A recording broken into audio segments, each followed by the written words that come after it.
رسول اللہ صلی اللہ علیہ وسلم کا ارشاد ہے کہ حسد صرف دو باتوں میں جائز ہے۔ ایک تو اس شخص کے بارے میں جسے اللہ نے دولت دی ہو اور وہ اس دولت کو راہ حق میں خرچ کرنے پر بھی قدرت رکھتا ہو، اور ایک اس شخص کے بارے میں جسے اللہ نے حکمت کی دولت سے نوازا ہو اور وہ اس کے ذریعے سے فیصلہ کرتا ہو اور لوگوں کو اس حکمت کی تعلیم دیتا ہو۔ صحیح بخاری حدیث نمبر 73۔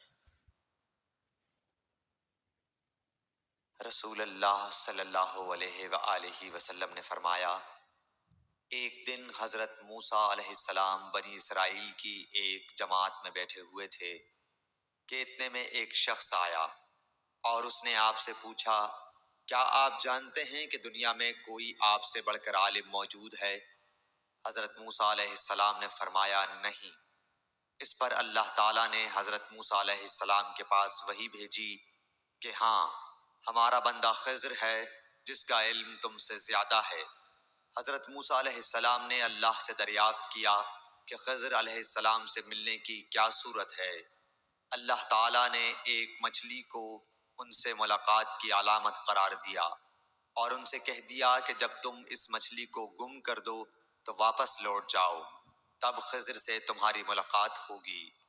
تب موسیٰ علیہ السلام چلے اور دریا میں مچھلی کی علامت تلاش کرتے رہے۔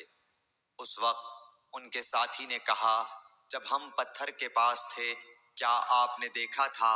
میں اس وقت مچھلی کا کہنا بھول گیا اور شیطان ہی نے مجھے اس کا ذکر بھلا دیا۔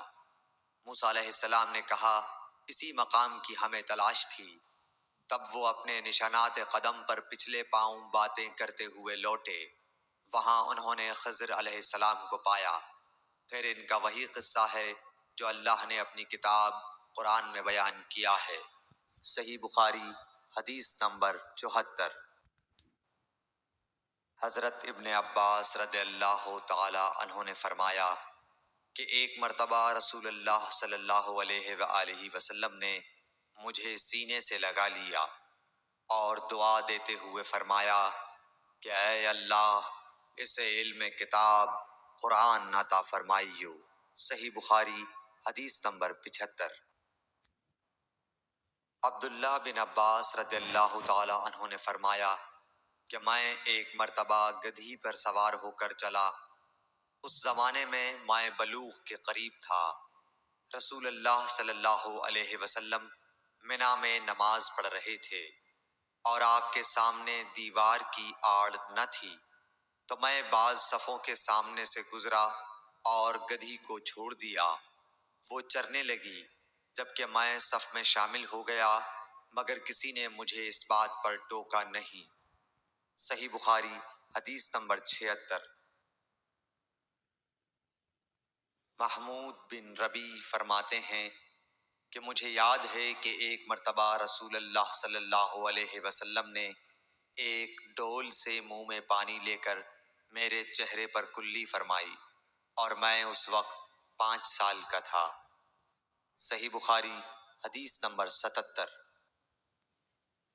حضور اکرم صلی اللہ علیہ وآلہ وسلم نے فرمایا کہ ایک بار حضرت موسیٰ علیہ السلام بنی اسرائیل کی ایک جماعت میں تھے کہ اتنے میں ایک شخص آیا اور کہنے لگا، کیا آپ جانتے ہیں کہ دنیا میں آپ سے بھی بڑھ کر کوئی عالم موجود ہے؟ حضرت موسیٰ علیہ السلام نے فرمایا کہ نہیں۔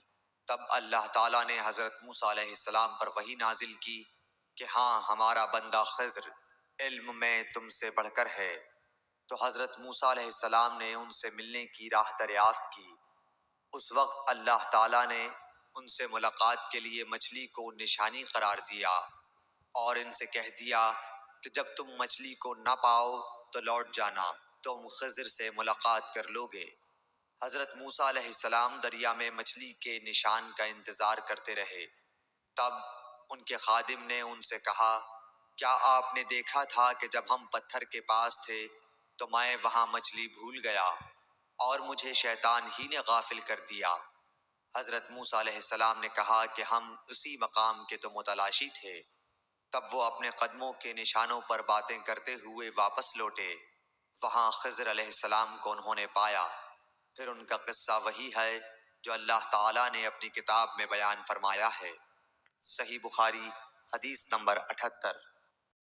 جبکہ موسیٰ نے اپنے نوجوان سے کہا کہ میں تو چلتا ہی رہوں گا یہاں تک کہ 2 دریاؤں کے سنگم پر پہنچوں، خواہ مجھے سالہ سال چلنا پڑے۔ جب وہ دونوں دریا کے سنگم پر پہنچے، وہاں اپنی مچھلی بھول گئے، جس نے دریا میں سرنگ جیسا اپنا راستہ بنا لیا۔ جب یہ دونوں وہاں سے آگے بڑھے تو موسیٰ نے اپنے نوجوان سے کہا کہ اللہ ہمارا کھانا دے، ہمیں تو اپنے سفر سے سخت تکلیف اٹھانی پڑی۔ اس نے جواب دیا کہ کیا آپ نے دیکھا بھی، جب کہ ہم پتھر سے ٹیک لگا کر آرام کر رہے تھے، وہیں میں مچھلی بھول گیا تھا۔ دراصل شیطان نے ہی مجھے بھلا دیا کہ میں آپ سے اس کا ذکر کروں۔ اس مچھلی نے ایک انوکھے طور پر دریا میں اپنا راستہ بنا لیا۔ موسیٰ نے کہا یہی تھا جس کی تلاش میں ہم تھے۔ چنانچہ وہیں سے اپنے قدموں کے نشان ڈھونڈتے ہوئے واپس لوٹے۔ بس ہمارے بندوں میں سے ایک بندے کو پایا جسے ہم نے اپنے پاس کی خاص رحمت عطا فرما رکھی تھی اور اسے اپنے پاس سے خاص علم سکھا رکھا تھا۔ اس سے موسیٰ نے کہا کہ میں آپ کی تابعداری کروں، کیا آپ مجھے اس نیک علم کو سکھا دیں جو آپ کو سکھایا گیا ہے؟ اس نے کہا آپ میرے ساتھ ہرگز صبر نہیں کر سکتے، اور جس چیز کو آپ نے اپنے علم میں نہ لیا ہو اس پر صبر کر بھی کیسے سکتے ہیں؟ موسیٰ نے جواب دیا کہ انشاءاللہ آپ مجھے صبر کرنے والا پائیں گے اور کسی بات میں آپ کی نافرمانی نہ کروں گا۔ اس نے کہا اچھا، اگر آپ میرے ساتھ ہی چلنے پر اصرار کرتے ہیں تو یاد رہے کسی چیز کی نسبت مجھ سے کچھ نہ پوچھنا جب تک کہ میں خود اس کی نسبت کوئی تذکرہ نہ کروں۔ پھر وہ دونوں چلے یہاں تک کہ ایک کشتی میں سوار ہوئے تو اس نے کشتی کے تختے توڑ دیے۔ موسیٰ نے کہا کیا آپ اسے توڑ رہے ہیں تاکہ کشتی والوں کو ڈبو دیں؟ یہ تو آپ نے بڑی خطرناک بات کر دی۔ اس نے جواب دیا کہ میں نے تو پہلے ہی تجھ سے کہہ دیا تھا کہ تو میرے ساتھ ہرگز صبر نہ کر سکے گا۔ موسیٰ نے جواب دیا کہ میری بھول پر مجھے نہ پکڑیے اور مجھے اپنے کام میں تنگی میں نہ ڈالیے۔ پھر دونوں چلے یہاں تک کہ ایک لڑکے کو پایا، اس نے اسے مار ڈالا۔ موسیٰ نے کہا کہ کیا آپ نے ایک پاک جان کو بغیر کسی جان کے عوض مار ڈالا؟ بے شک آپ نے تو بڑی ناپسندیدہ حرکت کی۔ وہ کہنے لگے کہ میں نے تم سے نہیں کہا تھا کہ تم میرے ہمراہ رہ کر ہرگز صبر نہیں کر سکتے؟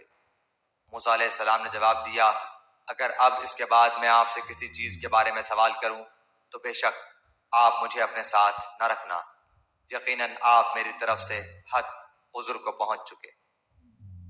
پھر دونوں چلے ایک گاؤں والوں کے پاس آ کر ان سے کھانا طلب کیا تو انہوں نے ان کے مہمانداری سے صاف انکار کر دیا۔ دونوں نے وہاں ایک دیوار پائی جو گرا ہی چاہتی تھی، اس نے اسے ٹھیک اور درست کر دیا۔ موسیٰ علیہ السلام کہنے لگے اگر آپ چاہتے تو اس پر اجرت لے لیتے۔ اس نے کہا بس یہ جدائی ہے میرے اور تیرے درمیان، اب میں تجھے ان باتوں کی اصلیت بھی بتا دوں گا جس پر تجھ سے صبر نہ ہو سکا۔ کشتی تو چند مسکینوں کی تھی جو دریا میں کام کاج کرتے تھے، میں نے اس میں کچھ توڑ پھوڑ کرنے کا ارادہ کر لیا کیونکہ ان کے آگے ایک بادشاہ تھا جو ہر ایک صحیح سالم کشتی کو جبراً ضبط کر لیتا تھا، اور اس لڑکے کے ماں باپ ایمان والے تھے۔ ہمیں خوف ہوا کہ کہیں یہ انہیں اپنی سرکشی اور کفر سے عاجز و پریشان نہ کر دے، اس لیے ہم نے چاہا کہ انہیں ان کا پروردگار اس کے بدلے اس سے بہتر پاکیزگی والا اور اس سے زیادہ محبت اور پیار والا بچہ عنایت فرمائے۔ دیوار کا قصہ یہ ہے کہ اس شہر میں 2 یتیم بچے ہیں جن کا خزانہ ان کی اس دیوار کے نیچے دفن ہے۔ ان کا باپ بڑا نیک شخص تھا، تو تیرے رب کی چاہت تھی کہ یہ دونوں یتیم اپنی جوانی کی عمر میں آ کر اپنا یہ خزانہ تیرے رب کی مہربانی اور رحمت سے نکال لیں۔ میں نے اپنی رائے سے کوئی کام نہیں کیا، یہ تھی اصل حقیقت ان واقعات کی جن پر آپ سے صبر نہ ہو سکا۔ آپ صلی اللہ علیہ وآلہ وسلم نے فرمایا کہ اللہ تعالیٰ نے مجھے جس علم و ہدایت کے ساتھ بھیجا ہے اس کی مثال زبردست بارش کی سی ہے جو زمین پر خوب برسے۔ بعض زمین جو صاف ہوتی ہے وہ پانی کو پی لیتی ہے اور بہت بہت سبزہ اور گھاس اگاتی ہے، اور بعض زمین جو سخت ہوتی ہے وہ پانی کو روک لیتی ہے۔ اس سے اللہ تعالیٰ لوگوں کو فائدہ پہنچاتا ہے، وہ اس سے سیراب ہوتے ہیں اور سیراب کرتے ہیں۔